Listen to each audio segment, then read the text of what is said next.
Up here, yeah. There we go. Yeah. All the There's everything. Kia ora.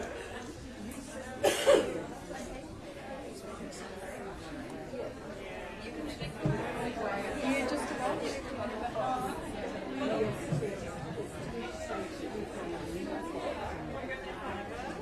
Just like that. Yeah. What's our way? That's easy. Te mai. Kia ora. Nothing to meet you. Well, I hope so. I'm very scared being an Aboriginal ladies. I've got the highest regard. I'm going to sneak away. We've got our finals indoor netball tonight. So. Only about 6 weeks.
Ara karanga ki arangi nui e tūnei karanga ki a papatua nuku e taotone.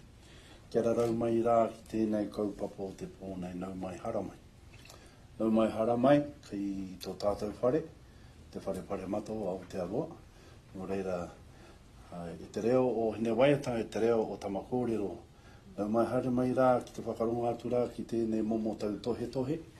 I te pōnei, e pāna ki te hunga wahine, kei runga i ngā puari, kei runga i ngā tarehiti, kei runga te mana wahine, kei runga i ngā teitei ake orite ki tēnei kā tūwhare. Nō reira, kai aku mārei kura, kai aku whatu kura, tēnei tō reo, e aramai nei a te tēpū nei, e whia te kupu, whia te kōrero, e pāna ki tēnei momo kaupapa mo te pōnei. Nō reira, karanga ki arangi nui e tūnei, karanga ki a papatua nuku e takoto nei. Kia rarau ngata po ai a tangata e pūtanga āriki, he pūtanga tauira. Nā rongo, ngā tānei ki ngā hautapu a tāwhiri mātea, e pūrea mai nei ki rungi a tatau. E rongo, whakairihia ki runga turuturua uti, whakamaua kia tīnā hui e, tai e. Ladies and gentlemen, welcome to this evening. I've just like to, before we do our waiata, and we're going to ask for some whānau support here, just like to go through some house rules. Just in case you hear the alarms in case of a fire, we ask that we evacuate the venue, make our way out into the main reception there where we will be guided by our security, and we'll gather outside in front of the Seton statue. In case there are any emergencies that happen in this room, please do not all grab your phones and dial 111. We'll make contact with our security, and then they can take it from there. In case of a shake, rattle and roll like yesterday, we ask that you hold the drop, cover and hold until it stops. Once it stops, we'll then move out to the reception and be guided by our security. For our manuhiri, you may have those who have stickers. Please don't lose those, otherwise you'll be sleeping here overnight. There's a scan there, and as you go out and exit of the beehive here, just scan your tickets and that will get you out. Other than that, with this debate tonight, if you please could just have your phones on silence, so just show some respect to our lovely speakers this evening. Other than that, if you hear the bells at 7:20, that means we're still here. Don't be alarmed, it's not an alarm, it's just that the house is about to sit again. Nō reira, kai ngā rauranga tira mā, kai aku whatukura, kai aku mārai kura, tātou e tū tira mai nei i te pō nei. Tēnā koutou, kia ora tātou katoa.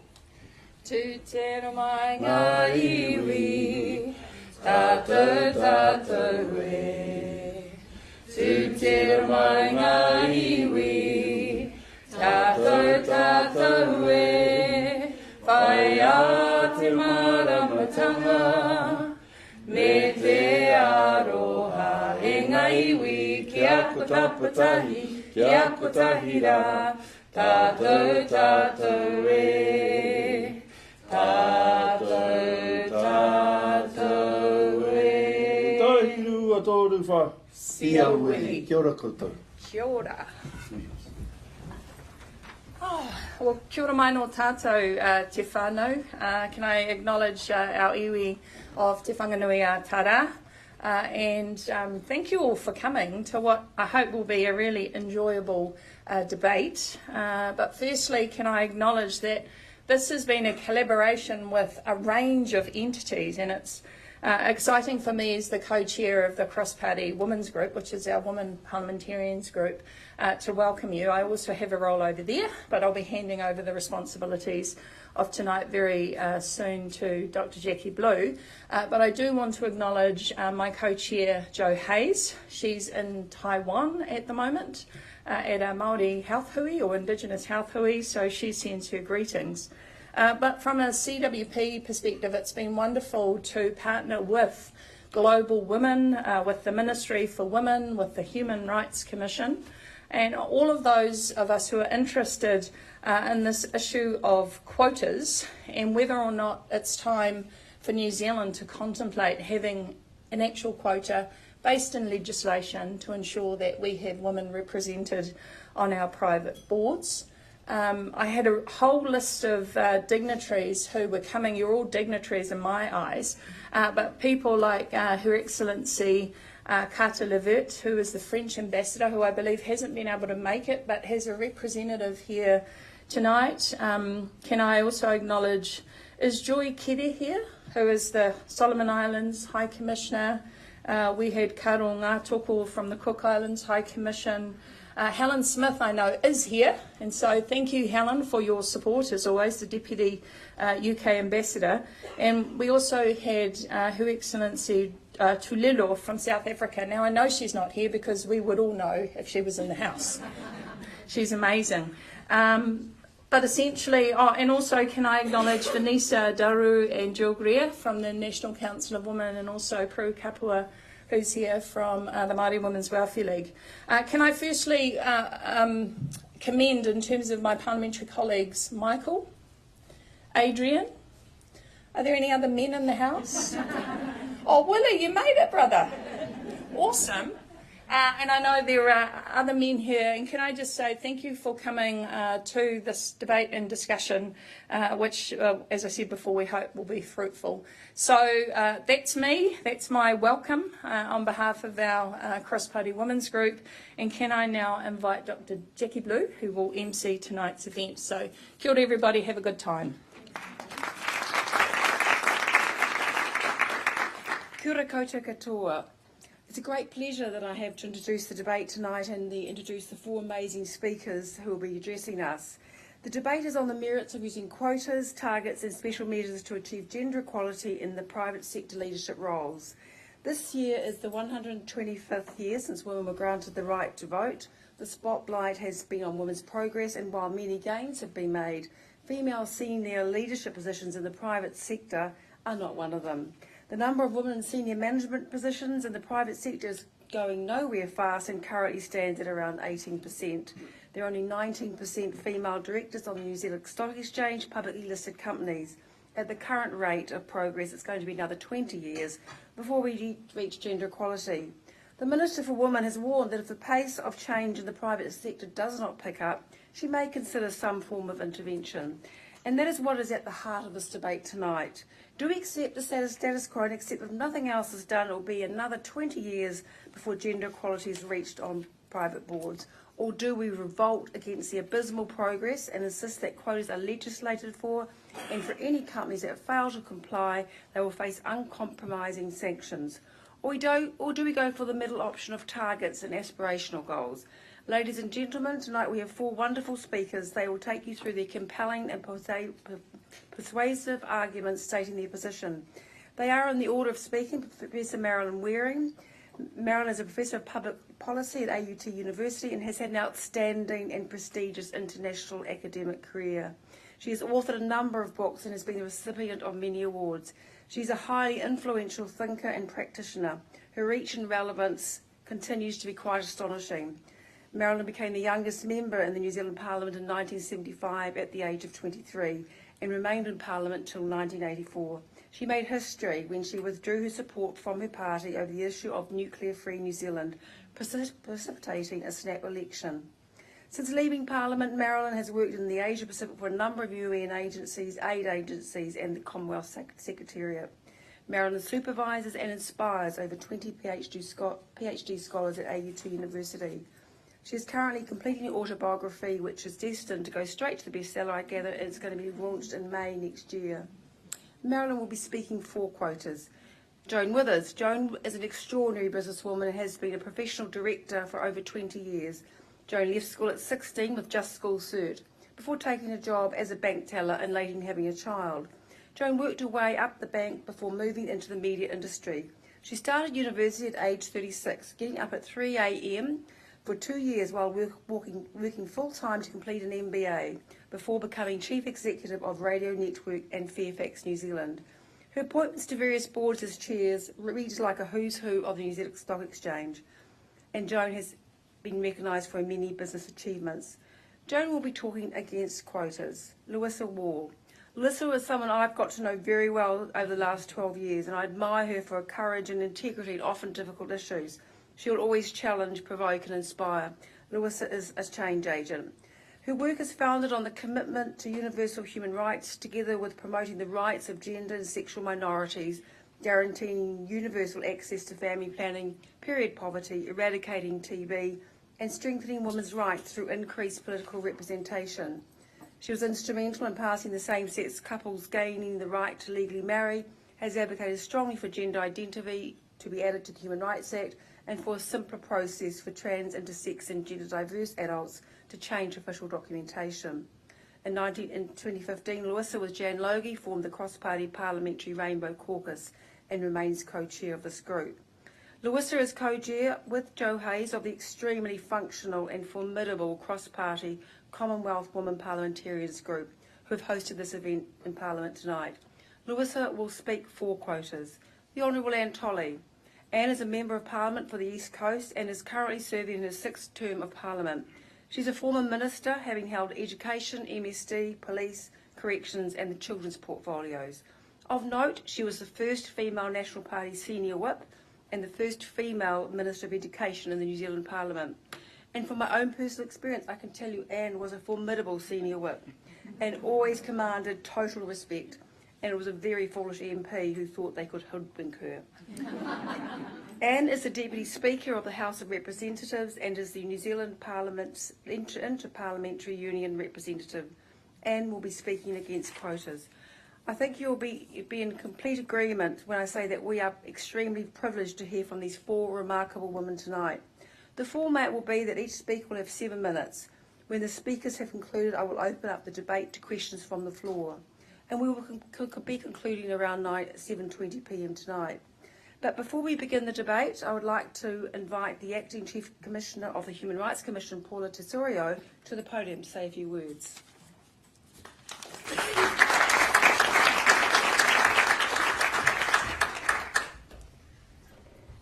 I'm speaking behind this lower part because I managed to come in earlier and stand behind that podium and realised I couldn't actually see over it. So lucky I came in earlier. I ngā mana, i ngā reo raurangatira mā tēnā koutou katoa, ko Paula Tesarero ahau, ko Aoteamu, ka pua rangatahi me te kaihutu tika hoatanga mō te kāhui, tika tangata ki Aotearoa. Nō reira, tēnā koutou, tēnā koutou, tēnā tātou katoa. Thank you to the Commonwealth Women Parliamentarians for hosting tonight's debate, and to other organisations, Global Women, the Ministry of Women, who along with the Human Rights Commission are supporting this event tonight. As the Acting Chief Human Rights Commissioner, I'm proud to open this debate and hear more about how we can best achieve equality for women in New Zealand through employment. This year, as we know, is an important year for women's rights in New Zealand. In July this year, we were examined by the Women's Rights Committee of the United Nations in Geneva, and in September we commemorated 125 years of women's suffrage. The anniversary of women's suffrage is a useful time to reflect on how far we have come since 1893.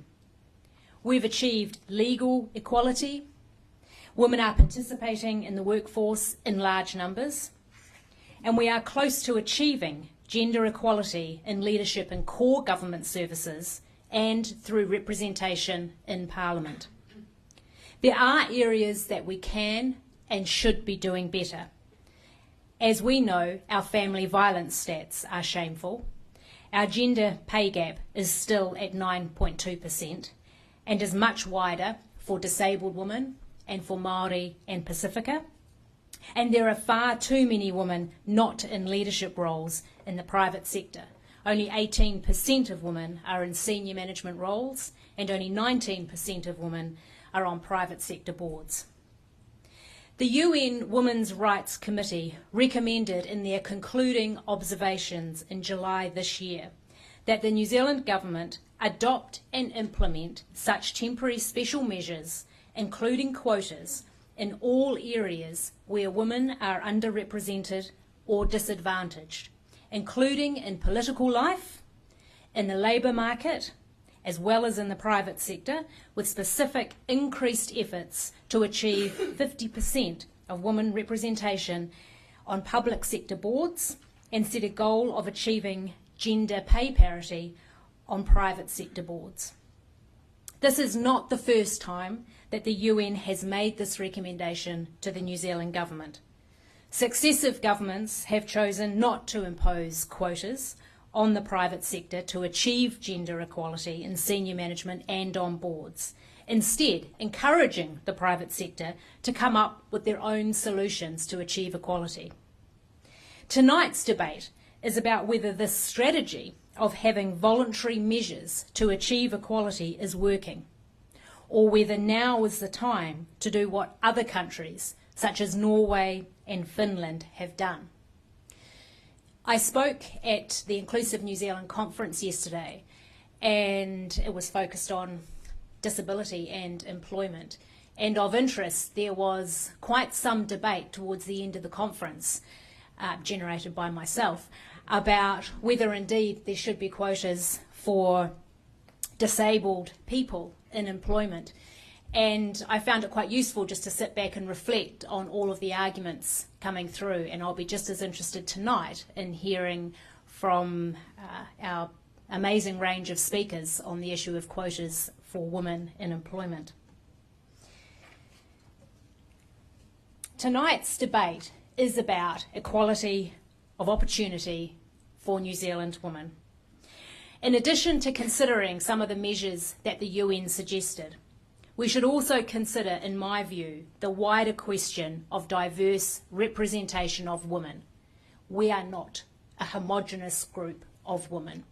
It is really, really critical, in my view, that we always look at leaving no one behind in terms of disabled women, in terms of Māori and Pacifica, members of the LGBTQI community, and that when we talk about advancing the rights of women and achieving equality of women, that we really think about what we need to do in relation to making sure that no women are left behind. So I congratulate everyone on being part of this debate tonight. And we've got a number of business leaders in the room, members of Parliament, as well as unions, NGOs, and I urge you all to think about all the issues that will be raised tonight. I unfortunately can't stay for the whole debate because this topic will be of interest to this audience, but just up the road at 7 there is another panel discussion looking at women's rights from the perspective of how far have New Zealand women come since the Me Too campaign, and I'll be speaking about the perspective of how far or not disabled women in New Zealand have come. So, nō reira, tēnā koutou, tēnā tātou katoa. Have a great debate. Thank you.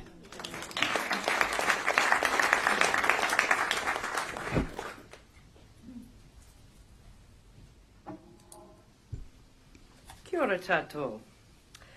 So, as an academic, I've spent some time preparing for this by reading those especially great coffee table books called Research in International Business and Finance, the Journal of Banking and Finance, the Journal of Business Ethics, the Journal of Corporate Governance, etc. In fact, on this particular topic, there are more than 500 publications in the last 40 years. And although I am focused this evening on the United States and Europe in particular for my examples, you can find writing from Singapore, South Africa, China, Malaysia on issues in particular of gender and boards or gender and governance, and more recently on the question of diversity. I couldn't read the whole 500, so I went, I made a beeline for what we call metadata analyses. Okay, so 87 people who kind of have asked the same thing of women across a range of countries, a range of experiences. And it means that the numbers that you get in these research components are especially serious. So if we're looking at just diversity, for example, if you look at the 1,000 largest United States companies from January 2005 to 2017, diverse companies are more profitable than their less diverse peers. And historically, higher diversity today translates into higher returns on equity tomorrow. Now, what you can see in respect of those two findings are that the arguments are generally around utility. So why is it better for business to look at more women on boards or more diverse boards, or around the justice issues of fairness? And I traverse them both, backwards and forwards, but what you generally find when we get to Europe is that after a while you get impatient with treading water, and so you move to legislation. Now, some of the EU work that so I've looked at 27 EU countries, 582 companies, 5,910 board members. Women on boards increase firm innovation. Women on boards increase board effectiveness. I'm not going to bore you with the regression scales, but I've been through those too. Diversity in general contributes to an increase in the number of alternatives considered in board initiatives. This shouldn't surprise anybody. You know, it's like if you asked us instinctively, we'd think that anyway. Women bring value-adding talents. They represent stakeholders, or any introduction of diversity is going to introduce stakeholders who were previously excluded. The more diverse your board, the more it's associated with greater board independence. A gendered board, more women on boards invest more in monitoring. Women are more diligent about participation. They've always read their papers and they know what it is that they want to speak on. And the other wonderful thing to add to that is that the more women that there are on a board, the less male absenteeism. So also, gender and ethnic diversity positively correlate with corporate social responsibility. Female directors are less likely to acquire other companies. So you can. There is no question. There's a bit of risk aversion there, mind you. In 2008, in the global financial crisis, that paid dividends, being risk averse. Women directors are usually younger. Greater board diversity, the greater strong financial performance, and there are fewer instances of bribery, corruption, shareholder battles and fraud. Now I'm going to have to get a move on just right here. But one of the things that, so let me just move quickly to some of the legislative situations. In Spain has legislated what we call the 40-40-20. There must be at least 40% women and 40% men on a board. France and Italy are at 33% in terms of gender. Belgium's at 33%. They've all legislated mandatory quotas in the private sector. In Spain, if you don't meet the 40%, your company is not considered for public subsidies or state contracts. In France, if you don't reach the 33%, fees payments are stopped to directors. In Belgium, at 33%, non-conforming new appointments are voided and director benefits are suspended. In Italy, you get fined and directors lose office. Now, the women who were pushing this through weren't mucking around, right? In Germany, board seats, supported by Merkel, board seats have to be left unfulfilled in companies until the quota of women is reached. In the Netherlands, quotas apply to all public companies with 250 employees plus, and women are entitled to 30% of board seats. Now, I just want to concentrate a little bit on, before I finish, on Iceland and Norway. Norway, in fact, was first, 2003, really pushed by Gro Harlem Brundtland, who made it really clear she would never have become Prime Minister if there hadn't been legislative quotas for parties for women MPs. Non-complying firms to the 40-40-20 are delisted from the stock exchange. The board is not allowed to register until, and there are fines until they comply. Post-quota, they are much more likely to have a woman chair and a woman CEO. Women who replaced men were likely to have higher qualifications and more business degrees.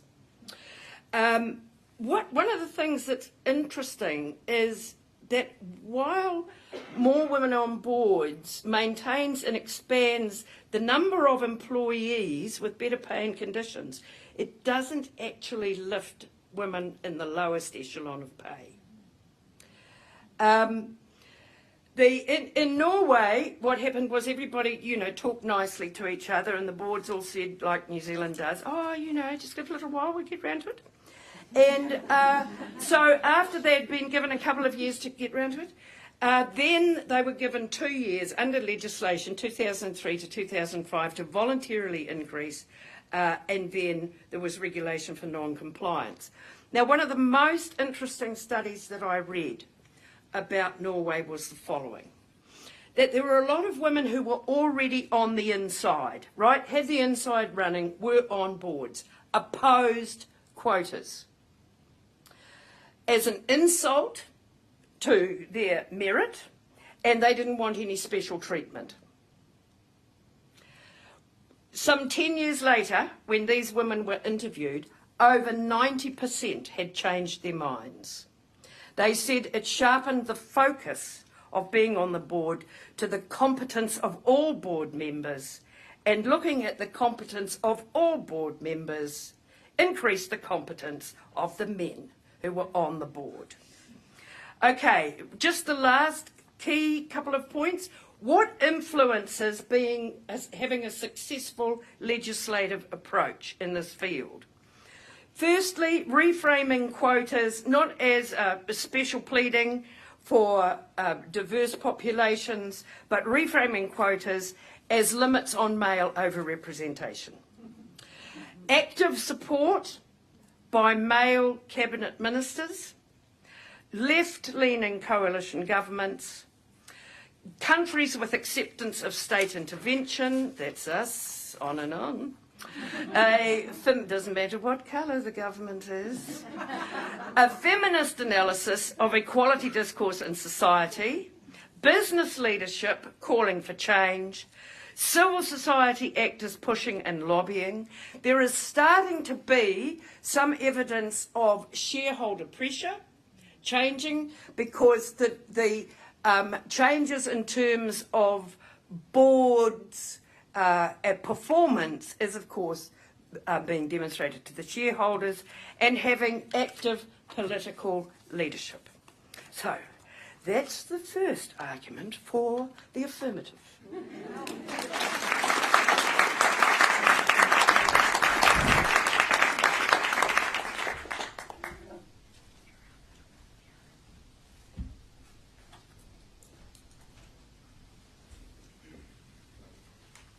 Kia ora, a formidable task following Marilyn.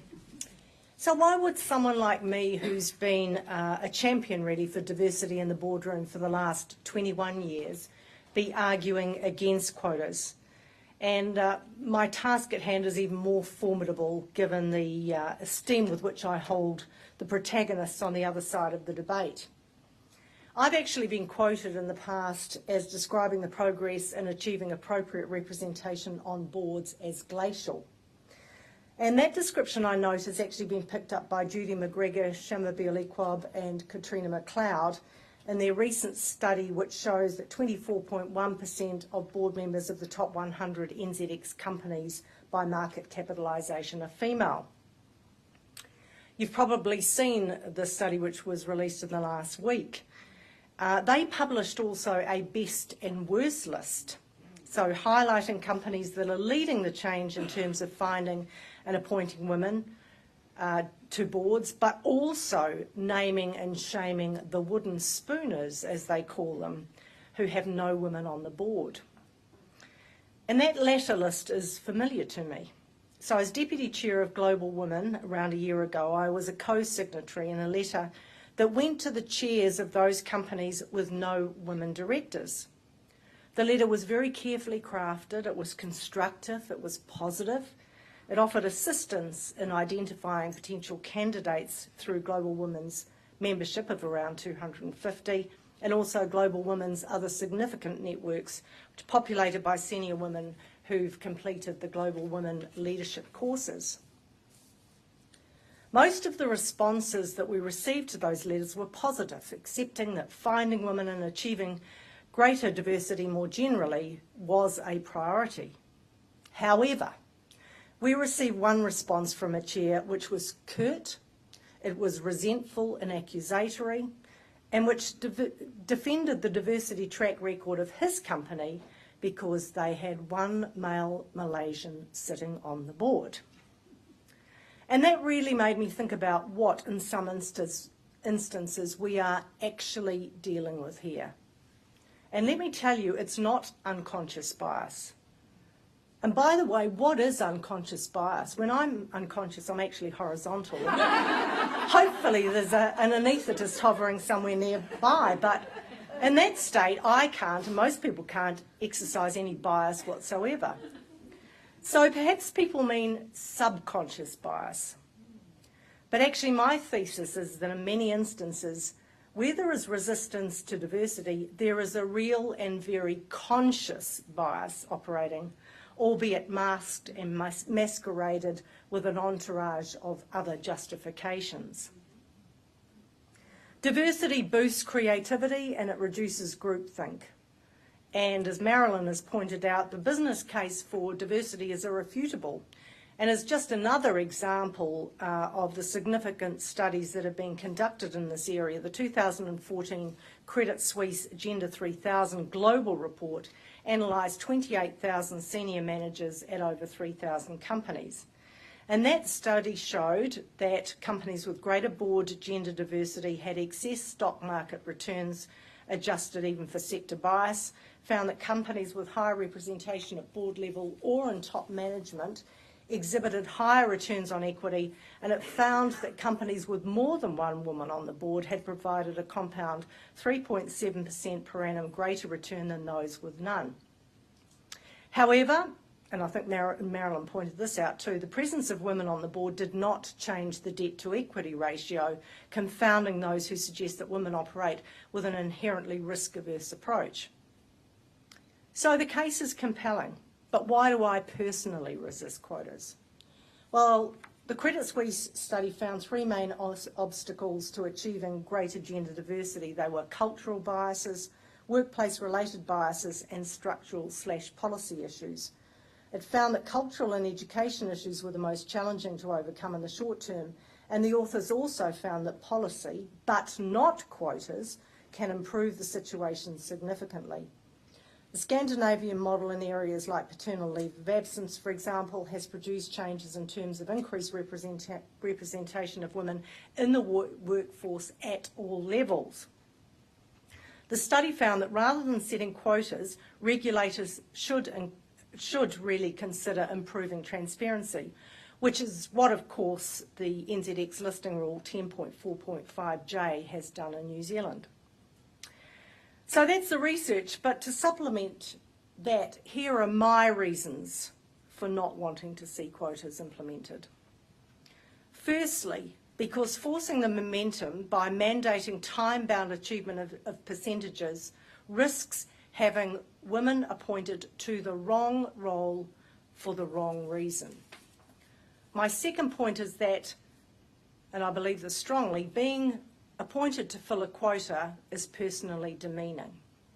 And my third reason is, because if women are appointed for the wrong reason and without the skills and experience they need for that particular role, and thus struggle to deliver value for that board and get traction for their input, that is incompatible with good governance, and it risks reinforcing the prejudice of the dinosaurs who do still exist, who don't truly understand the formidable talent pool that they have available to them. The women I have worked with in my governance career are at least equal to my male colleague cohort, but all of those women were appointed after a search process that specified the skills, the characteristics and the experience needed, and was on the basis of their ability to do that job. And they were appointed on merit. And here's the elephant in the room, because just as is the case with our male counterparts, we are not infallible. So when I hear comments from a senior woman to the effect that the Fletcher building debacle wouldn't have happened with a female chair, I worry. The worst thing we can become is arrogant. In my experience, arrogance is highly correlated with bad executive and governance outcomes. The best thing we can do is work hard to open the pathways for senior women, in fact all women, to reach their full potential. That is work in progress, but it is starting to gain real momentum. The IOD's Future Director Scheme, Global Women's Champion for Change, mentorship and leadership development courses are just some examples. Also important is holding executive search firms to account when they take an expedient approach to identifying talent and don't conduct adequate research to identify the diverse candidates for executive and governance positions. We need to see more women reaching senior echelons in executive and especially CEO roles and corporate governance roles, and we need to understand the impediments within our own organisations to them achieving those positions.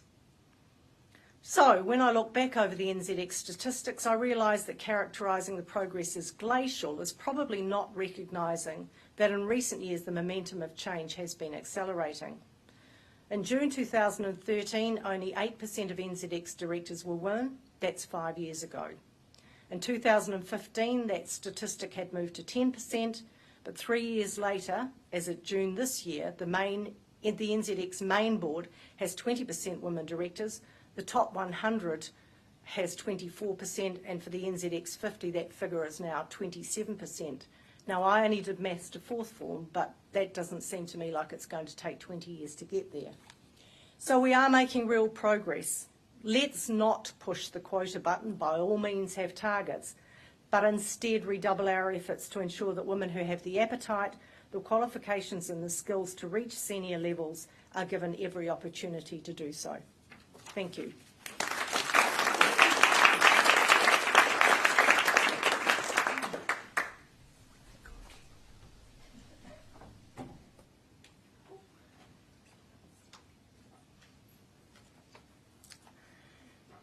Kia ora. As well as being the 125th anniversary of women's suffrage, on Monday it was the 99th anniversary where women had the right to stand.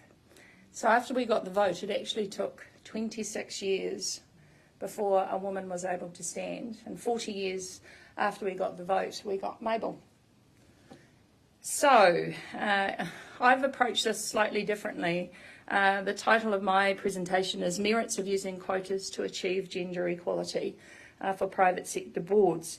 And so my first question was actually, can we quota? And the answer is yes, and we can, based on our New Zealand Bill of Rights, 1919, section 19.2. Measures taken in good faith for the purpose of assisting or advancing persons or groups of persons, and this is the critical part, disadvantaged because of discrimination.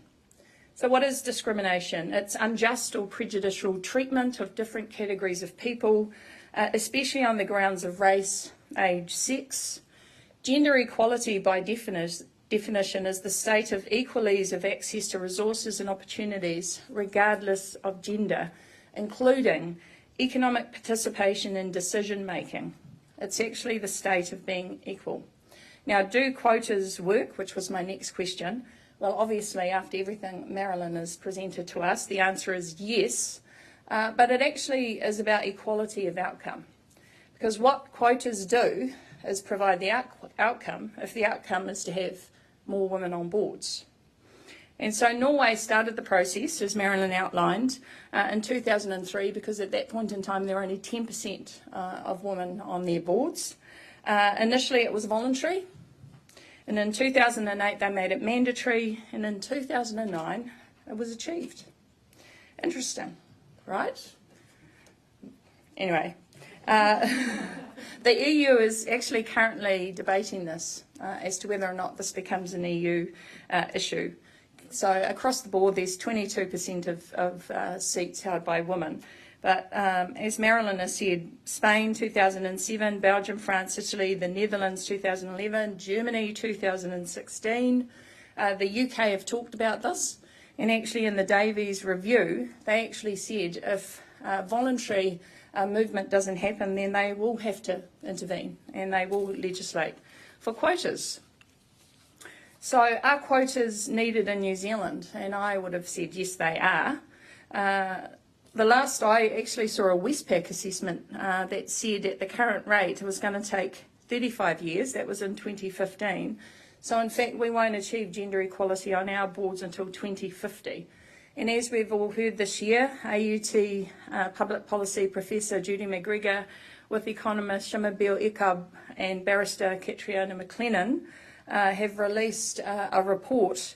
And there were some other quotes like, it's absolutely lousy in terms of corporate governance here in New Zealand, progress is glacial, this is unacceptable, female representation is increasing at a snail's pace. So these are the assessments of people who work in the area.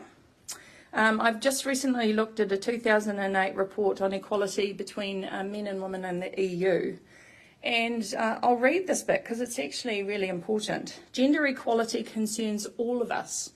It is a fundamental right as well as an internationally agreed sustainable development goal. Gender balance in politics and in the workplace is an essential feature of stable and transparent democracies. It promotes overall well-being and leads to a more inclusive and fair Europe. That women have the right to equality, empowerment and safety. And the other thing that they say is that women, who make up half of their population, are underrepresented in decision-making in politics and in business. They earn on average 16% less than men, and what is more, gender-based violence and harassment remain widespread. These facts are unacceptable and very much against the fundamental values and principles of the EU. And actually that is the point at the end of the day from my perspective. this is about gender equality. These are, I guess, measures or indicators in our society that women do not enjoy equal rights. And so from the perspective of that lovely piece of legislation 19.2 that I read out earlier, fundamentally it is about discrimination and how we address it. So gender equality is about equal rights, it's about equal responsibilities and equal opportunities. And there are 20 companies in New Zealand that don't have women on their boards. But one of the things that was highlighted in the report is that it's not only gender equality, actually diversity per se is an issue.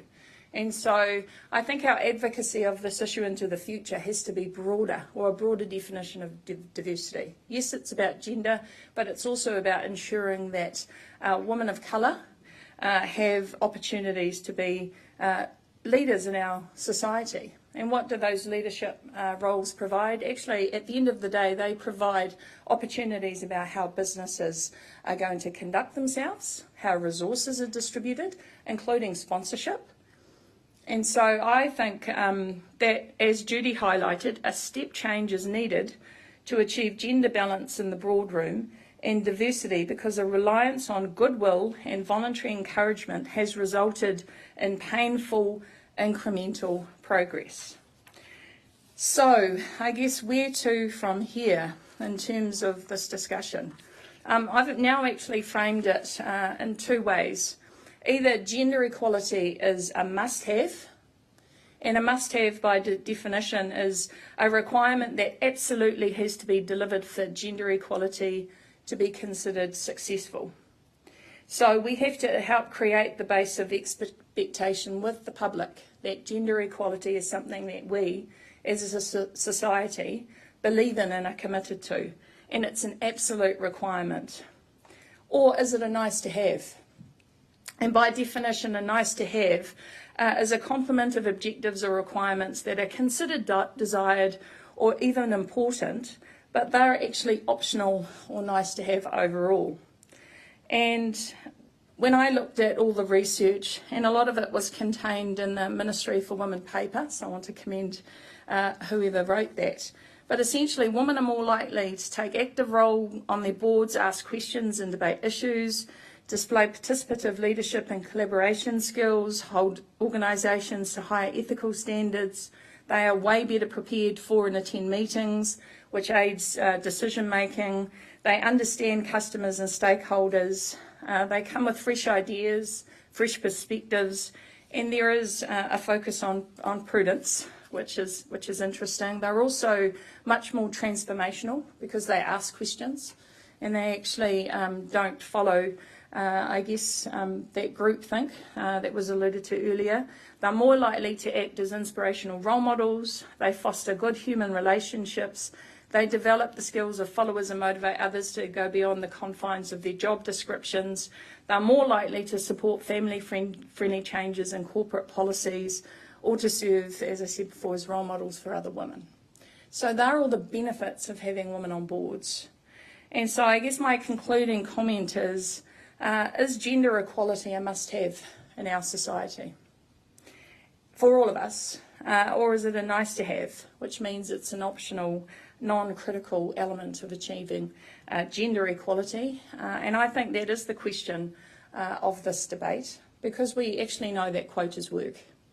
And so if we frame it within that human rights context of addressing the issue of discrimination, which actually is about sexism, and in terms of the broader diversity is about racism, and we all agree that sexism and racism does exist in our society, then actually if we want to smash sexism and smash racism, then actually quotas is the way that we can do it. Kia ora.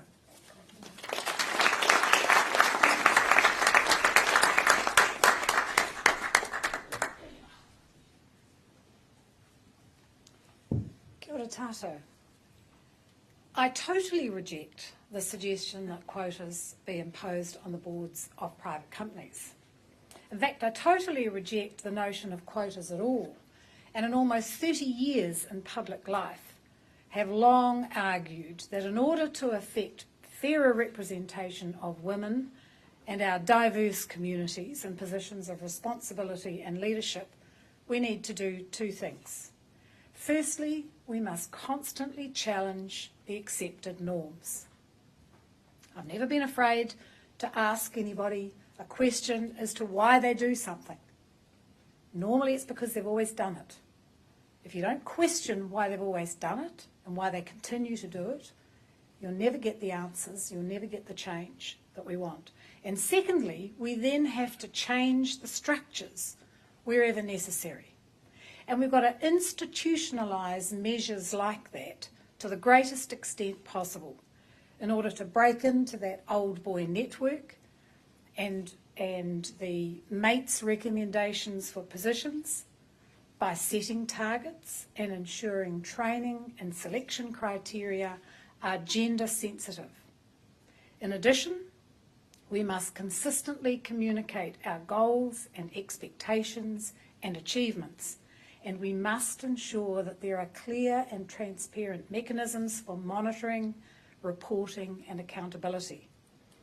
Now, there are some circumstances where a quota might provide a short-term solution, but my experience has been that these quotas can merely serve to lock in a percentage and not achieve the longer-term goals of culture change and wider community recognition of the advantages and importance of diversity in decision-making. Focusing only on a numeric representation of women won't bring about effective change. And too often where quotas are imposed, the quota is negotiated and is only 10 or 20% or 30% as we've heard. Once reached, it can become the ceiling. I was in Samoa recently and they put a quota into their 50-seat parliament that 10% must be women. 4 won their seats, so they added an extra woman. And when I said to them, the guys sitting around the table, so what's your next step? Are you going to lift that now to 20%? They said, no, 4 women managed to win their seats. We only had to put 1 extra in. They can do it themselves. 10% is enough. So I never want to be appointed to anything just because I'm a woman. Thank you very much. I'm very happy to be appointed to any position of responsibility as a woman who is capable and intelligent and who's respected for those attributes, or even as being a tough senior whip. I think that's partly why men make up so many of those appointments, because they are known to one another and they're trusted and they respect one another. When in government our cabinet decided to increase the number of women in state-appointed roles, we set a target and challenged every minister who brought names to an appointments committee that didn't contain a diverse range of people. It took leadership, it took perseverance, but the message got through. It took leadership and strong political will from the top, and Bill English was the main champion. But it took every other member of that committee as well. So you can't just rely on the leadership to do it. Is that present and available at our NZX we've heard a bit about tonight? Well, I can't see real evidence of it, despite the fact that they have made significant progress. But I read a comment from the chairman that said, quote, like all boards, NZX appoints on merit, end quote. Well, we've heard that for years, right? We've heard it for years. I've heard it sitting around many, many tables. I've heard women say it, I want to be appointed on merit. Yep. Well, there are many, many thousands of meritorious women. They just have to look harder to find them. And that's a reality. Mild recommendations in the NZX Governance Code, re-diversity, I believe need beefing up, and some action to ensure that it happens. And I believe that that's the first place that we should be pressurising for change. We also need strong internal mechanisms to ensure capable women are actively promoted for positions. Again, when in government, we had to beef up the lists of women in the various ministries' databases. We weren't able to just rely on the Ministry of Women's database, because MB has its own list, Health has its own list, Every ministry has its list. So we had to ensure that all of those lists consisted of a wide range of the managers, the accountants, the plumbers, the engineers, health professionals, etc., and then give them backing from the ministers. Is our Institute of Directors providing that? Does it have the resources? Does it have the leadership? And does it have the will?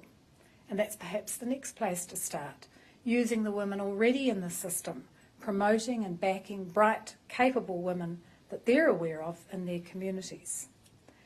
We can institutionalise gender balance by using the International Gender Champions model. Any person, male or female, asked to be on a board or a panel or a tribunal can question the makeup of that board or panel and refuse the position unless there's diversity of representation. Don't go on as the token woman unless there's a commitment and actions to widen the diversity as soon as possible. Widespread and strong actions by such champions can assist with the culture change process until it just becomes the new norm. We do have to engage with those businesses that have few or no women representation and find out why. And it is important to keep that engagement active and positive. And we've heard already of the Champions for Change, that business group which champions diversity, just releasing that survey of more than 80,000 employees in 29 organisations, including some of New Zealand's largest companies. The reaction is somewhat heartening, but more importantly is the promise to repeat it within 12 months, because that's a real opportunity for us to keep up the pressure. And here tonight, we have many other women leaders from our communities. NGO CEs, school principals, politicians, business owners, regional leaders in organisations and agencies, and some chief executives. We need to harness them all and engage an even wider range of influencer champions from all of our networks. Finally, we've got to start those community conversations. Who are the boards that are not ensuring diversity on their boards? Name them. I like the sound of the best and worst lists. Let's publish them in a whole range of circumstances. Let's set some incremental targets and hold them to account. Hold public discussions on what can be achieved and why it's important for our boards to be diverse. Some of the information we've had tonight here will be helpful in those conversations. I bet there's a lot of people out there that never get to read those 500 books that Marilyn's talking about, or have access to the information of what's happening to boards that are diverse and how much better their results are for shareholders. We need those influencers in our business networks to set those specific targets and communicate early and consistently with shareholders and other stakeholders on the targets and the gaps, and convey the importance of including diverse views to stakeholders regularly and crow about the successes. We cannot allow ourselves to be second-class appointments to meet a numerical quota of places reserved for women and diversity. Whatever tag you want to put on it, Māori, Pacific, Asian, disabled, women, who cares? It's a tag and it's an appointment based on a numerical number. There is no respect in that. There is no recognition of our skills, our expertise, our experience, or our intelligence in that. There is no change of the acceptable norms in that. Quotas are simply not good enough for the missing talent of women in our private sector leadership. Kia ora.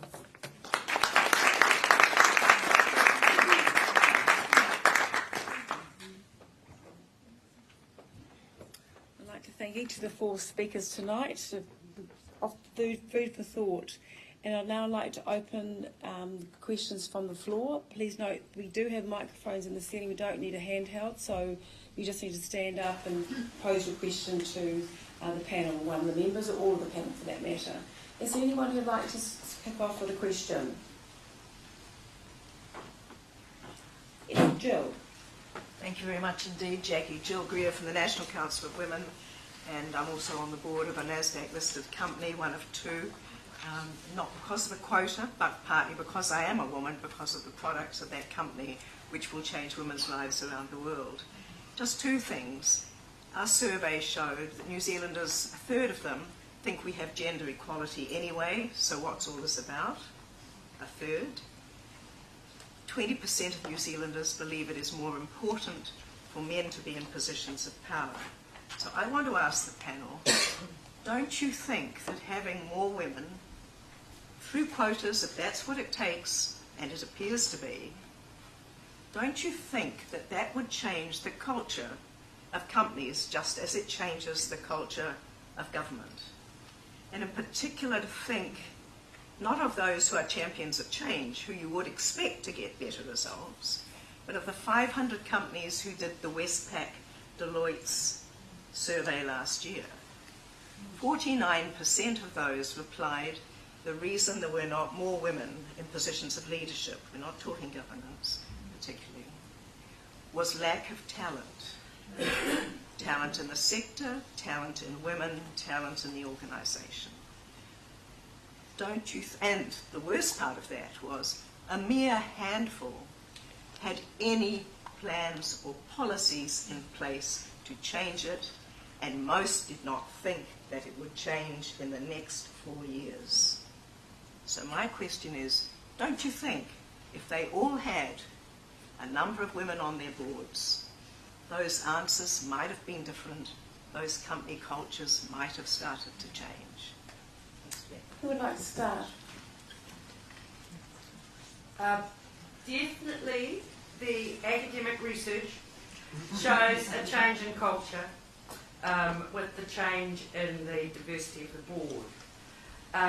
One of the key things in that particular now is around corporate social performance, which is increasingly competitive and seen as an advantage for firms to be associated with, decreases in carbon emission or in terms of environmental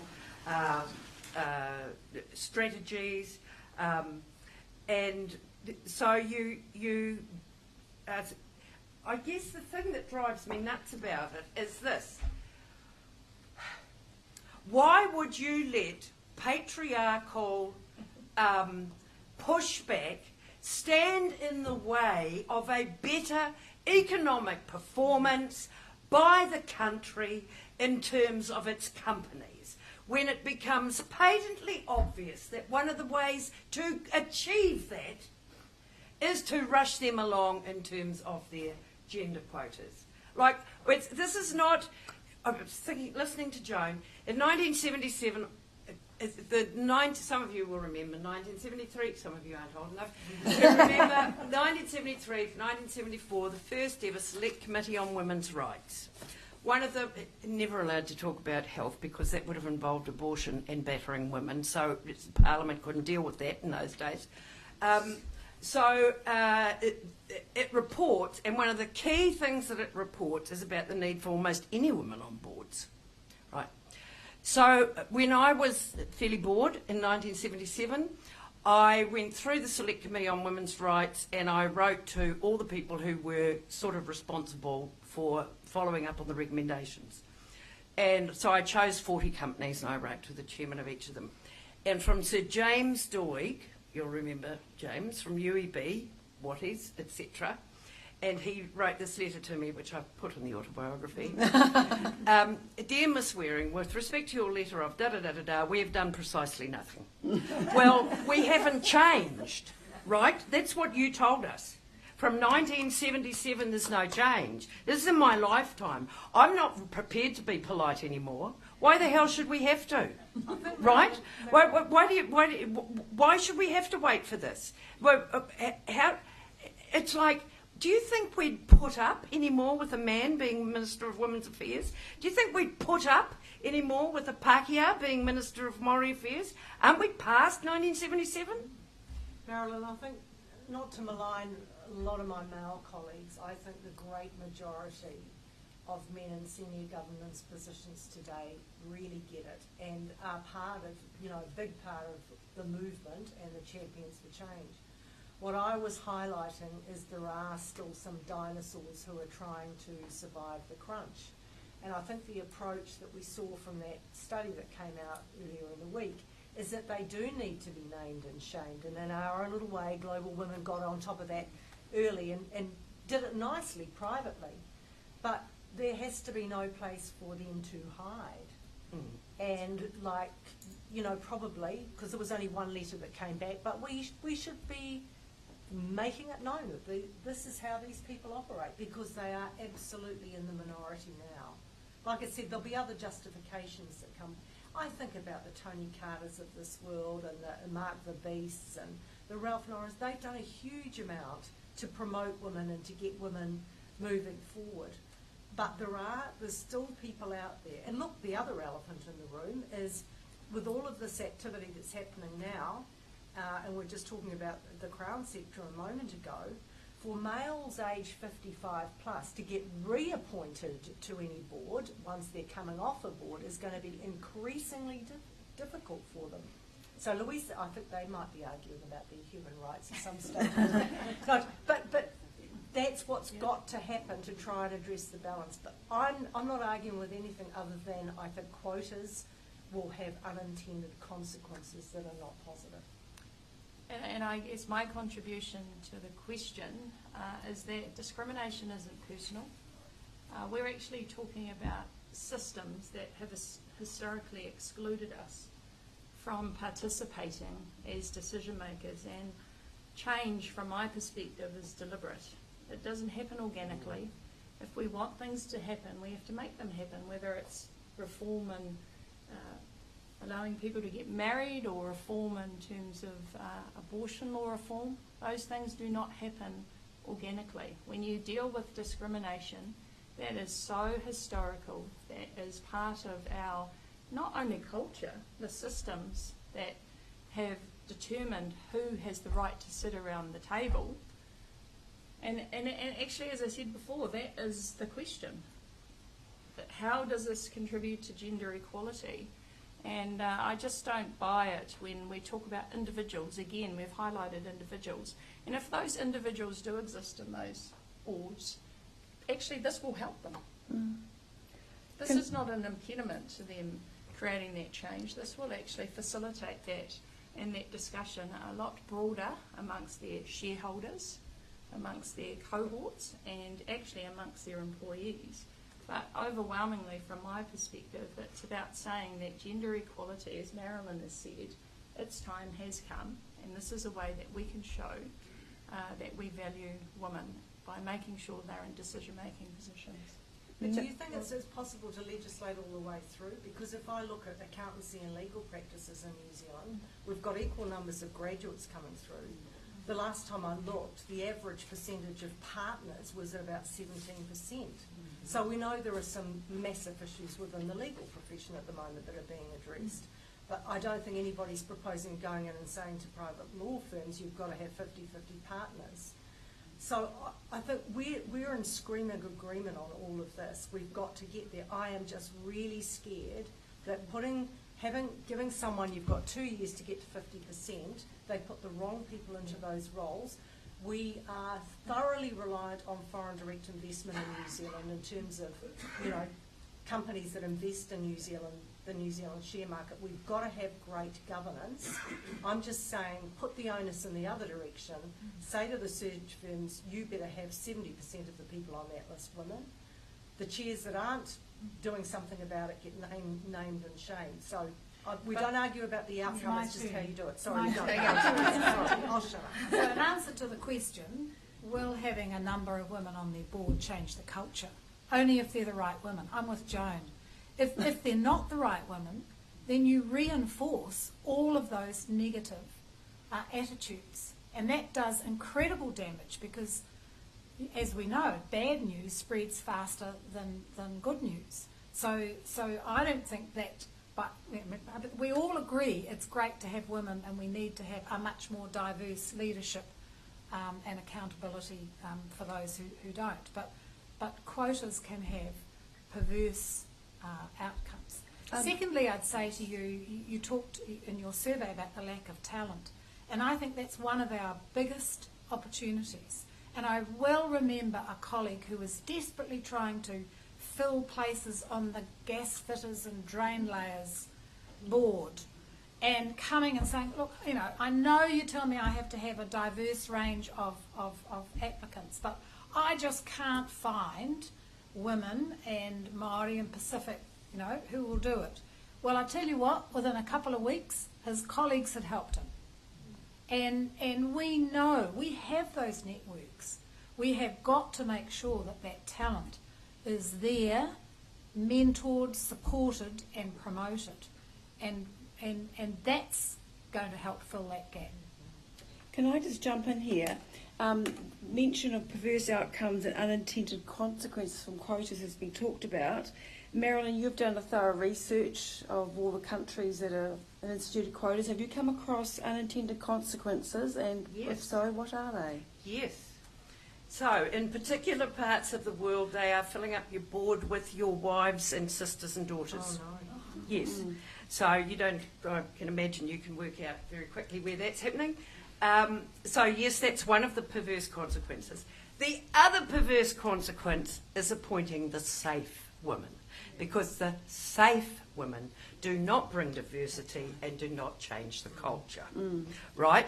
And one of the problems when you just leave it is that when the search goes on, they're looking for, why can't a woman be more like a man? You know, and so that's what they're after.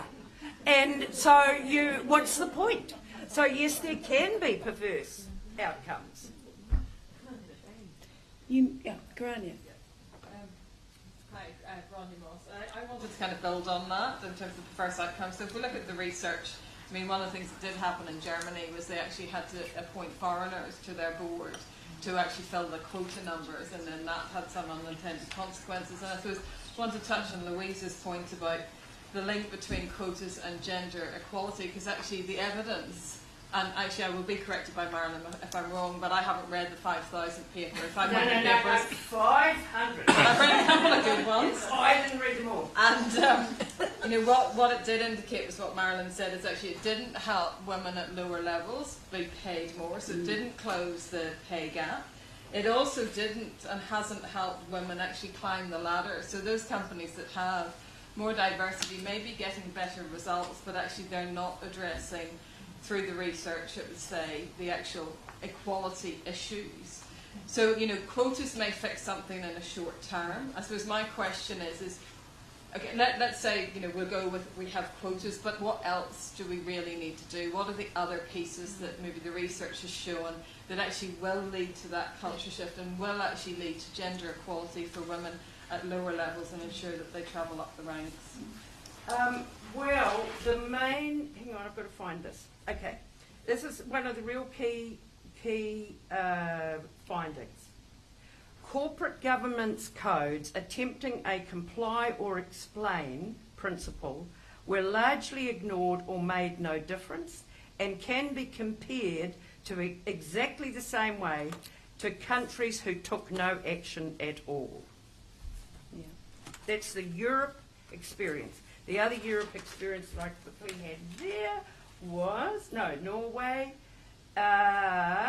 Norway's whole experience has produced more women at the top of companies. Yeah, you're right about that lower echelon. But if we don't change the lower, then actually we've only got a short-term fix. So what I'm asking is, how do we get the longer-term fix that actually is really embedded throughout organisations and therefore becomes embedded in the culture? But aren't you talking about a time frame then of how you embed women as governors, develop critical mass of women as governors? I mean, that research from Norway was actually, they haven't got the evidence about how it's affected management within organisations. And I guess which companies would be looking at in the world to see whether or not they would be ready to produce those types where they have had gender equality in the governance space. I mean, if you think of it, what is the appropriate timeline for it to trickle down, which is what you're saying, is we've got a theory that by improving gender equality in the governance space, that it's going to happen right throughout society, which is the hope. right? The evidence shows that doesn't happen. and Well, that's- that's because we've only had these measures since 2003 and made them mandatory in 2008. So But we've look, had I 10 mean, it's- years. I think you're too only. impatient because I think the reality is. Oh, 64, The reality is that it has changed dramatically. As I said, I've been almost 30 years. I can tell you, you look at local government, when I went into local government, there were 2 women on my council out of 12 men. Today, that's more than 50%. We have come a long way. Representation on private company boards is making progress. What you are saying is you want to take that enormous leap, which the evidence shows is only a short-term fix. So the question is absolutely right. If you do that short-term fix, my challenge to you is, what are you going to do for the rest of the women? Because you don't change the culture necessarily. That gives every woman an opportunity.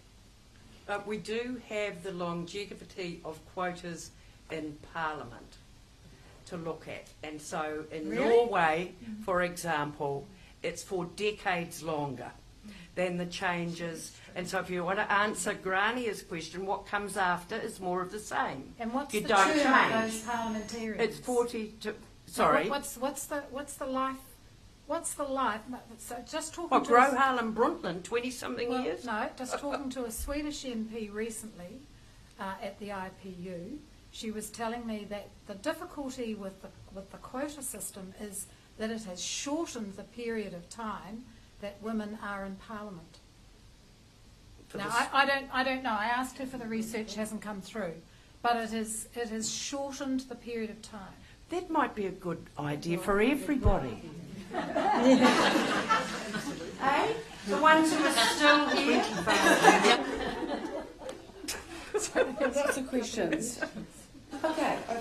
Hi, my name's Sarah Breedy. So I was recently the head of the New Zealand Debt Management Office in the Treasury, so looking after the funding for governments. One of my particular areas of speciality is risk, and certainly not risk averse. But when I've listened to this whole discussion, it's come, I'm changing tack a little bit, but when I listen to this discussion, it's been really about would quotas overcome some sort of blockage that's a blockage of inclusion. So you've got the presumption is the existing board members are not allowing, women board members onto the boards, and so the quotas would fix that. And I think, it's pretty clear that from the evidence that having more women on boards is a good thing. It's also pretty clear that quota would fix that. What I'm interested in, and this is, I'm going to have a little bit of a bias here, but what I'm interested in is, are there other specific factors to New Zealand that are blocking or that are stopping women getting on boards? And I'm not, so let's put aside the concept that these largely male-dominated boards are stopping women getting on boards, and actually tuck into whether or not there's some other factors. And I'm particularly interested, of course, in the idea that the risk-reward for corporate governance in New Zealand is quite weak. We have very low REM for our boards, and the risks are getting harder and harder and harder. I'd be very interested in whether or not there's actually some, possibly, in part, an intelligent decision on behalf of quite capable women not to. I think there was a question in there. I'll have a go at that one. And I think there are a lot of women in the pipeline who are very keen to build corporate governance careers. And because of what I just spoke about, the phenomenon now that most boards are actively thinking about, even at 25%, we haven't got enough, we've got to keep searching for the right women to fill these roles. It's harder for the men. I think, the REM position, if you're coming out of a CEO role or a direct report to a CEO role, you are going to take a financial haircut going into governance for quite a long time, possibly forever. But I think there are enough women out there, talented women, who are available and thinking about corporate governance, who are prepared to dial back in terms of remuneration if necessary, but dialing in maybe more flexibility in their diary, and the other benefits of corporate governance, which is you're getting your head into a number of businesses and looking at things that at a higher level. So I don't think inherently we have a shortage of good women at all, but it comes down to having the right research being done to find the people, as Marilyn says, not the safe people, but the people who are out there who are qualified. Future Director Scheme is great at that, because that's identifying women normally at level 2, level 3 perhaps, who can sit around a board table and understand what governance is about, and they're board ready at the end of that.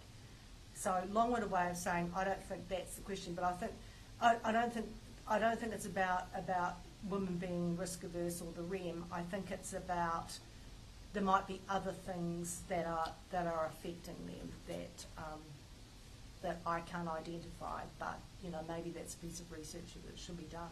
So I think it's going to be New Zealand specific. Yeah, yeah.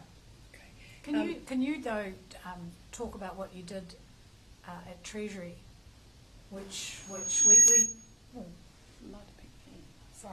where you took for applicants, you took the gender off the application for your grads, and what difference did that make?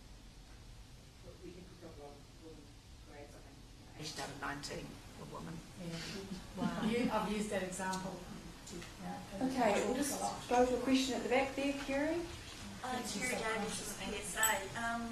We've had an experience of having changed our governance structures to have our governance structures be representative of the percentage of women in the membership base. So we're not doing 50-50. If we've got 70% women in a particular area, it's 70% on the governance structure. And it's not about, I'm interested in this debate that everyone's talking about it's one or the other. What we've found is that we need to have people and have positions put aside to enable women to step up into those roles and men to step back and leave those spaces for women to take up. But it's also about, we've invested a lot of time and energy into leadership training, a whole range of different interventions that recognise that for women, it's often there's a lot of barriers in terms of childcare, other responsibilities that need to be taken into account. So I'm quite interested that seems to be a very sort of binary discussion about quotas or not. We need to be doing both. We need to be saying, yes, we've got to have places put aside, but we've also got to have the programs that I think, Joan, you mentioned about developing people and bringing them through. So, because there's totally enough competent women out there, it's about a whole range of discrimination and opportunities and a whole lot of factors that come into play about why we end up with such unequal representation. Just some quick comments from the panel, because we're going to have to wrap up very, very quickly. Thanks. Thank you for that. And it also responds to Grania's, are there other ways? I just there's something else. It's almost like listening to this debate and I'm looking at my things, I'm thinking, I wonder if there's this other resistance going on. Because if I think about what most of the Europeans or the US pieces of research have recognised as the changes, right, in the dynamic of board performance, they're about mediating attributes. They're about enhancing the effectiveness of monitoring. They're about advisory processes, right? They're about increasing innovation and effectiveness and the number of alternatives considered by the board. Now, I wonder if I went and talked to any of the men that I've been on boards with, if they would actually see those as key qualities to bring to a board table. Because is there something, like I'm thinking to myself, are they thinking, those are all a bit soft, right? All a bit processy. And what we really want are people who can just come in here and make takeover bids and make decisions and take risks and all of that. Is that going on in New Zealand as well? I think I'd like to conclude there. It wasn't deliberate. It is 7:25. I know MPs need to get away back to the house and so forth, but I think Louisa has got some things she'd like to just finish off with. Just quickly, and then Adrian is going to do a little karakia for us. Now, I have got, sorry about my bag, but I've got some thank you gifts. This is for Joan and for Anne. Thank you so much. There you go. Thank you for being on our panel. And I've got something for Jackie. Now, please don't laugh, but I went through a farewell from the HRC last week, and the only thing she ate was licorice sauce. But thank you. But now I've actually got quite a serious presentation. Yes. Some of you would see, some of us have got these amazing camellia brooches. You may not know, but on Suffrage Day itself, we had an amazing breakfast with Damien Hercus and the Right Honourable Jenny Shipley. And one of the things we did was actually gave everyone a camellia brooch with their parliamentary number on it to signify that since we got the vote, we've had 149 women who have graced this parliament to serve our country. And so because Marilyn has come back and she's been part of our CWP event, I get to present her with her camellia brooch, and she's number 15. She's actually the tuakana in terms of our women MPs. And so Marilyn, on behalf of our cross-party women's group, I'd like to present you.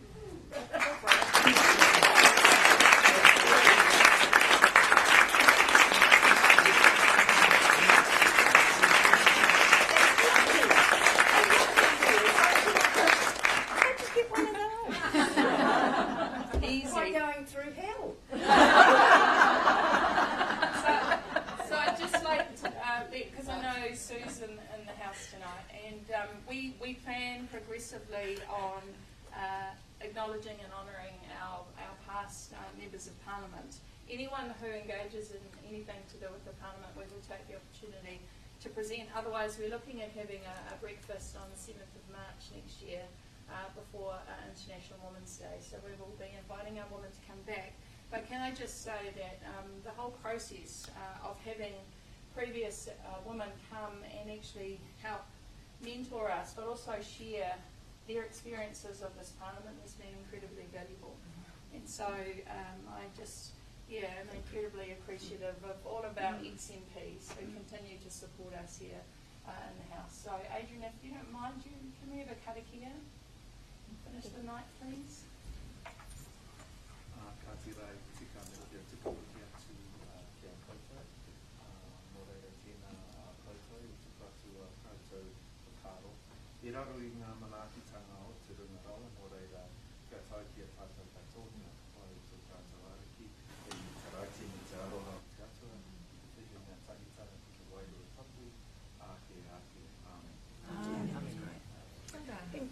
Thank you, everyone. I think it's been a great debate. Thank you so much, everyone.